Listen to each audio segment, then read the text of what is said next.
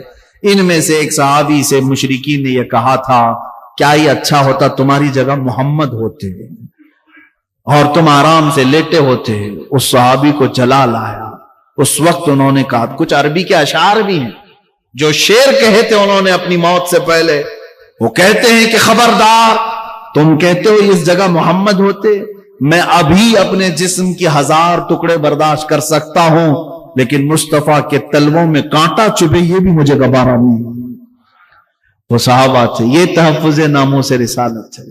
میرے عزیزو، یہاں صرف اور صرف اگر ہم بات کریں نعروں کی یا دکھاوا کریں تو یاد رکھو قیامت کے دن اس کا بھی حساب ہونا ہے.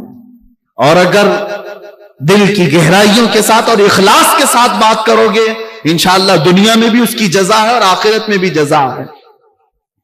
اور ایک بات یاد رکھ لینا، پھونکوں سے یہ چراغ بجھائے نہیں جا سکتے. حضور کا نام سلامت کل بھی تھا، آج بھی اور رہے گا. تمہارا امتحان ہے. اگر تم اس میں حصہ لے لیا تو تم بھی جو ہے ہمیشہ کے لیے تمہارا نام زندہ رہ جائے گا. ورنہ ہزاروں لاکھوں ہمارے جیسے آتے رہیں گے جاتے رہیں گے، حضور کے نام کا کچھ فرق نہیں پڑنے والا. تو گھٹائے سے کسی کے نہ گھٹا ہے نہ گھٹے گا. یا رسول اللہ، جب بڑھائے تجھے اللہ تعالیٰ تیرا، مٹ گئے مٹتے ہیں مٹ جائیں گے آدھا تیرے، نہ مٹا ہے نہ مٹے گا کبھی چرچا تیرا.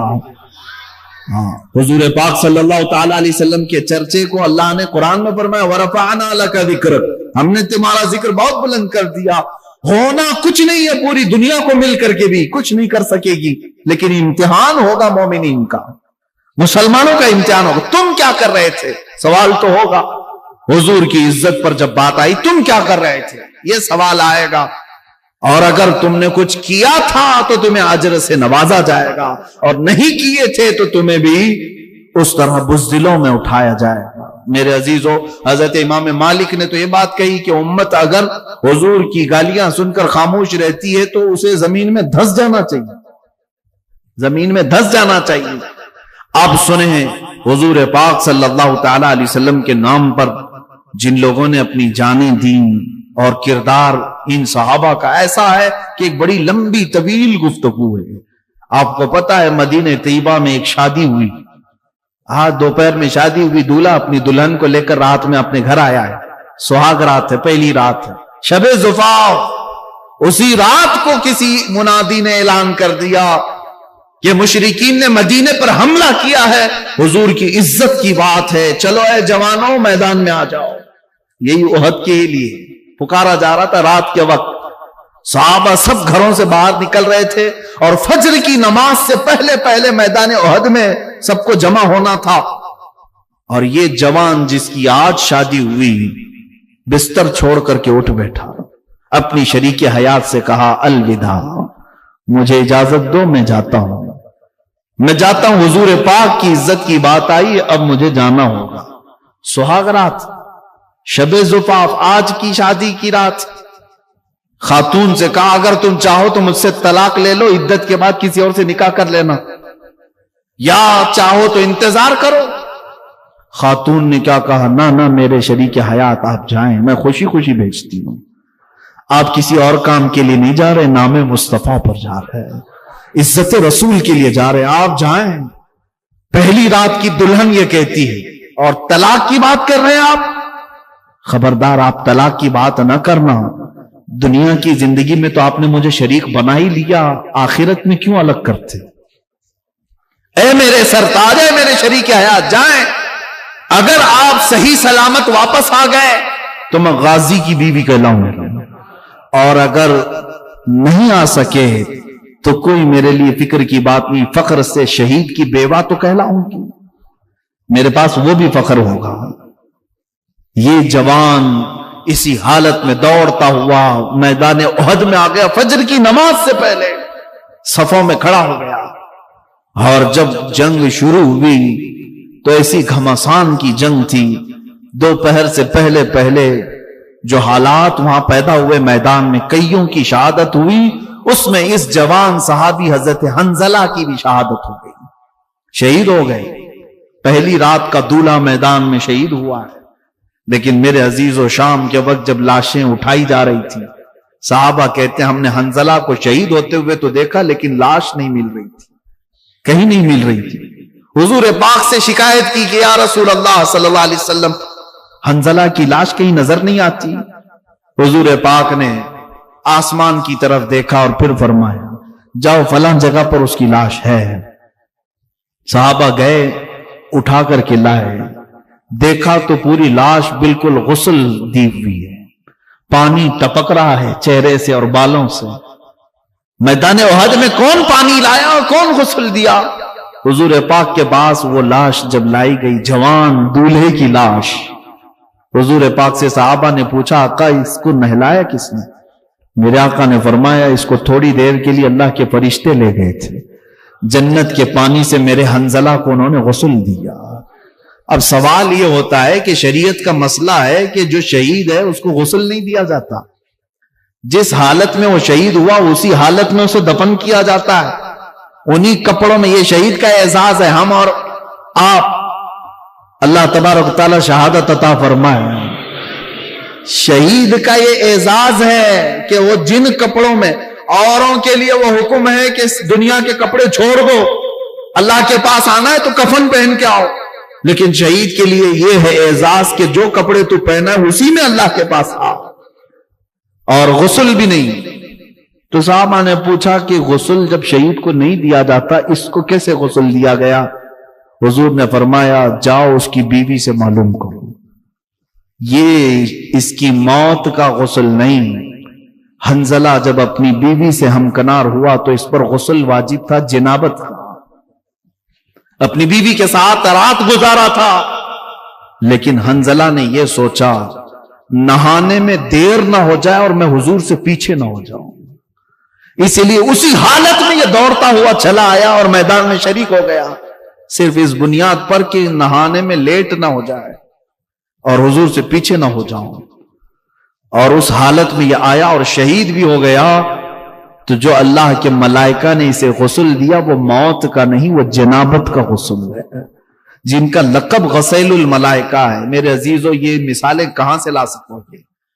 ہم اپنے اچھی خاصی راتیں اور اچھے خاصے وقت نہیں دے سکتے، شادی کی رات تو بہت دور کی بات ہے۔ کون ہے جو آج میرے مصطفیٰ کے نام پر راتیں قربان کرتا ہو؟ وہ نبی رحمت ہیں جو ہر رات ہم سب کے لیے دعائے مغفرت کیا کرتے۔ فالج کی بیماری والے کے لیے کوئی حکیم جلدی چل کر نہیں آتا، وہ رسول اللہ کی ذات ہے۔ بوسیری کے خواب میں آئے تو آئے، اپنے ہاتھوں سے جسم پر پھیر کر کے شفا بھی دیا اور ان کے قصیدے پر انعام میں اپنی چادر بھی عطا کیا۔ ہم نے تاریخ میں یہ بھی پڑھا، جب امام احمد بن حنبل کی تہبند کھل رہی تھی اور جلاد ان کو کوڑے مار رہا تھا، ان کے دونوں ہاتھ زنجیروں سے بندھے تھے، امام احمد بن حنبل رونے لگ گئے، میری تہبند کھل رہی ہے۔ جلاد نے دیکھا، اچانک غیب سے دو ہاتھ آئے اور ان کی تہبند کو مضبوطی سے باندھ دیا۔ اس کے بعد احمد بن حنبل ہنسنے لگے اور جلاد سے کہنے لگے، اب مار تو کوڑے اور مار اور کوڑے مار۔ وہ یعنی حیرت میں آ کر کے کوڑا رکھ دیا اور پوچھا، یہ کیا ہوا؟ تیری لنگی، تیری تہبند کھل رہی تھی، یہ کون آیا جو تیری تہبند کو سنبھال لیا؟ امام احمد بن حنبل نے اپنی وارفتگی میں کہا تھا، جس کے لیے کوڑے کھا رہا تھا وہ ہاتھ آ گئے ہیں۔ اور یہی تو مسلمانوں، ہمارا عقیدہ بھی یہی ہونا چاہیے کہ مرو بھی تو حضور کی نام پر، کہ ہم قبر میں جاتے ہیں تو بھی ہمارے بزرگوں نے ہمیں یہ عقیدہ دیا ہے، فرشتے اگر آتے بھی ہیں تب بھی ہم یہ کہتے ہیں، اب تو پائے ناز سے اے فرشتوں کیوں اٹھو، اب تو پائے ناز سے اے فرشتوں کیوں اٹھو، مر کے پہنچاؤں یہاں اس دل ربا کے واسطے۔ پھر نہیں مانو گے تو اور ایک مسئلہ پیش آ جائے گا، نماز تمہاری کمپلیٹ نہیں ہو پائے گی۔ ایک بڑا مسئلہ ہے، عربی کا ورڈ میں تمہیں ترجمہ کر کے بتاؤں گا، ترجمہ کر کے۔ مثال کے طور پر لفظ کاف جو ہے عربی میں مخاطب کے لیے، یعنی تو، تم، آپ کہنے کے لیے۔ جیسے میں کہوں کیف حالک، حالک کا مطلب ہوا تمہارا حال کیسا ہے۔ عربی میں نے پوچھا تمہارا حال کیسا ہے، تم سامنے رہو گے تو ہی پوچھوں گا نا، سامنے رہو گے میں پوچھوں گا کیف حالک، آپ کی طبیعت کیسی ہے، تم خیریت سے ہو۔ تو، تم، آپ، یہ الفاظ کب بولے جاتے ہیں؟ جب آدمی سامنے ہوتا ہے، سامنے والے کو ہی لفظ کاف سے خطاب کرتے ہیں، لفظ کاف سے خطاب کرتے ہیں۔ اب مثال کے طور پر دور رہنے والے کو لفظ ہو سے خطاب کرتے ہیں، ہو کا مطلب ہوتا ہے وہ آدمی۔ اب میں پوچھوں کیف حالہ، اس کا حال کیسا ہے، جو یہاں نہیں ہے اس کو ایسا۔ سمجھ میں آ رہی بات؟ یہ گرامر ہے عربی کی۔ اب آؤ، تمہاری نماز انکمپلیٹ کیسے ہوتی اگر حضور کو حاضر نہیں سمجھو گے؟ نماز پڑھ لیا آپ نے، سورہ فاتحہ بھی پڑھ لی، قرات بھی کر لی، رکوع بھی کر لیا، سجدہ بھی کر لیا، قعدے میں آ کر بیٹھے، قعدے میں آ کر بیٹھے، یہاں اینڈنگ ہے نماز کا، نماز ختم ہونے والی ہے۔ اب التحیات پڑھتے ہوئے آئے، التحیات للہ والصلوات والطیبات، السلام، کیا کہو گے؟ السلام علیکہ، کا مطلب ہوتا ہے آپ، السلام علیکہ کا مطلب ہوا آپ پر سلام ہو۔ اور اتنا ہی نہیں، ایھا النبی، اے نبی، سامنے والے کو اے کہہ کر کے پکارتے ہیں۔ اے کر کے کس کو پکارتے ہیں؟ جو سامنے ہو۔ السلام علیکہ ایھا النبی، اے نبی آپ پر سلام ہو۔ اب یہاں تم نہیں سوچو گے کہ نبی یہاں نہیں ہے تو سلام تمہارے التحیات میں بدل لو، آج سے التحیات کا سلام بدل لو۔ یوں کہو، میں سکھا بھی دیتا ہوں، السلام علیہ، وہاں کہو علیہ، یعنی سلام ان پر ہو، تمہارا نبی جو تمہارے سامنے نہیں ہے تم ایسے سلام کرو. سنیوں کا نبی ان کے سامنے ہم کہیں گے السلام علیکہ، اے نبی آپ پر سلامتی ہو. صحابہ نے بھی یہی کہا، تابعین نے بھی یہی کہا، اولیاء کاملین نے بھی یہی کہا، فقہاء نے بھی یہی کہا، محدثین نے بھی یہی کہا. سب پوری امت نے حضور کو سلام پیش کیا. کیسے؟ اے نبی آپ پر سلامتی ہو. اس کا مطلب ہے وہ عقیدہ رکھ کر سلام کر رہے تھے. نمازوں کے وقت نبی کو حاضر و ناظر تسلیم کرنا ہوگا. اور تم نہیں مانو گے تو نماز تمہاری انکمپلیٹ ہے. ہم اللہ کے نبی صلی اللہ تعالی علیہ وسلم کے متعلق یہ عقیدہ رکھتے ہیں کہ وہ حاضر ہیں ناظر ہیں. ارے عزیزو، قصور اپنی نگاہوں کا ہے ورنہ عاشقوں دیکھو. قصور اپنی نگاہوں کا ہے ورنہ عاشقوں دیکھو. سر محفل ہی اکثر میرے سرکار آتے ہیں. اکثر محفلوں کی وہ رونق ہے، سر محفل ہی اکثر میرے سرکار آتے ہیں. صحابہ اکرام رضوان اللہ تعالی علیہ مجمعین نے اللہ کے نبی صلی اللہ تعالی علیہ وسلم کو بنفس نفیس اپنی جماعتوں میں محسوس کیا ہے. ان کے بعد تابعین نے محسوس کیا ہے. اور جن لوگوں نے حضور پاک صلی اللہ تعالی علیہ وسلم کو دیکھا ہے تو اگر وہ حاضر و ناظر نہ ہو، حاضر نہیں ہو سکتے تو کوئی دوسرا دیکھ کیسے سکتا ہے؟ حاضر نہ ہو تو کوئی کیسا دیکھ سکتا ہے؟ عزیزان گرامی، جو عقیدہ یہ پھیلایا گیا تھا، اب اس کا پوسٹ مارٹم بھی دیکھ لیں آپ. کس نے یہ شروع کیا تھا کہ رسول مر کر مٹی میں مل گئے، معاذ اللہ رب العالمین، وہ نہ تمہیں دیکھ سکتے ہیں نہ تم انہیں مانگ سکتے ہو پوچھ سکتے ہو. کل جو بات میں نے بتائی تھی، مستشرقین جو یہود و نصارہ اسلام کو پڑھتے ہیں اور اسلام میں شک و شبہ ڈالنے کی کوشش کرتے ہیں، انہوں نے یہ شوشہ چھوڑا تھا تاکہ امت رسول سے دور ہو جائے. اس لیے کہ تمہارے اندر جو سب سے بڑا پاورفل اور سب سے بڑا مضبوط عقیدہ جو ہے وہ اپنے رسول کو لے کر کے ہے. اس لیے کہ یہودی اس بات کا اعتراف کرتے ہیں انہیں مار دو، انہیں قتل کر دو، ان کے گھر لوٹ دو، ان کو جلا وطن کرو، یہ سب برداشت کرتے ہیں، لیکن یہ اپنے نبی کی عظمت پر آئی ہوئی بات کو برداشت نہیں کرتے.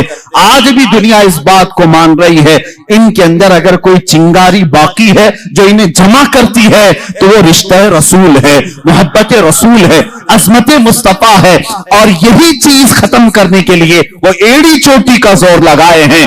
لیکن ظالموں، یاد رکھنا تم اپنے منہ کے پھوکوں سے اللہ کے نور کو بجھا نہیں سکو گے. کیا حرج ہے حضور سے مانگنے میں؟ کون سی دقت ہے؟ ہم اللہ سمجھ کر کے یا خدا سمجھ کر کے کبھی مؤذن کو یہ نہیں کہتے کہ تو جب چاہے گا دروازے کھلیں گے. نہیں، ہمیں معلوم ہے آپ کو ڈیوٹی پر رکھا گیا ہے. ہم اسی طرح عقیدہ یہ بھی رکھتے ہیں رسول پاک صلی اللہ تعالی علیہ وسلم جن خزانوں پر اللہ نے ان کو قدرت دی ہے وہ حضور کے خود کے نہیں، اللہ کے عطا کیے ہوئے ہیں. رسول پاک کو اللہ تعالیٰ نے مالک بنایا ہے. اسی لیے محدثین نے فرمایا حضور پاک صلی اللہ تعالی علیہ وسلم کا ایک لقب ہے، وہ نائب خدا مطلق ہیں. یعنی اللہ کا جو نائب ہے، اللہ کا جو نائب ہے، تو رب تبارک و تعالیٰ کا جو نائب ہے تو وہ اس کی زمین پر اختیارات اگر نہیں رکھتا تو پھر نائب کیسا ہے؟ اگر اس کو کچھ بھی اختیارات نہ دیے جائیں تو اس کو نائب کہیں گے. مثال کے طور پر امام ہے اور نائب امام ہے.